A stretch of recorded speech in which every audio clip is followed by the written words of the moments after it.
খুবই সুন্দর দেখতে। আমি মডেলের পরে ভিডিও ফটো সব নিয়েছিলাম।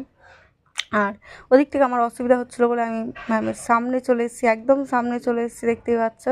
তোমাদেরকে বলেছিলাম না আমি পিছনে ছিলাম, তাতে কি হয়েছে আমি তো পুরো সামনে চলে এসেছি গাইস। দেখছো আমি পুরো সামনে এসে ভিডিও নিয়েছি, ভাবা যায়।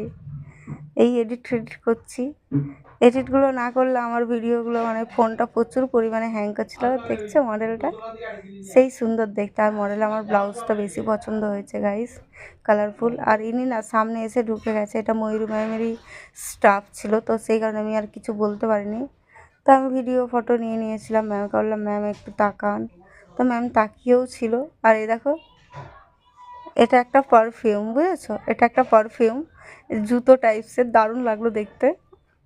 তো এখানে অনেক কিছুই নতুন দেখলাম। আর নায়িকা ব্র্যান্ড তো একটা বিশালই ব্যাপার। আর এদিকে দেখো ঘুরিয়ে দিল, আমি একটা ভিডিও ফটো নিয়ে নিলাম, একটু সামনে চলে আসলাম। আমার কেমন যেন লজ্জা লজ্জা লাগছিলো অনেক। এর সাথে দেখছো ময়ূর ম্যাম এরকম করে আমার সাথে পোজ দিচ্ছিলো, তোমরা হয়তো ভিডিওটা লক্ষ্য করেছো।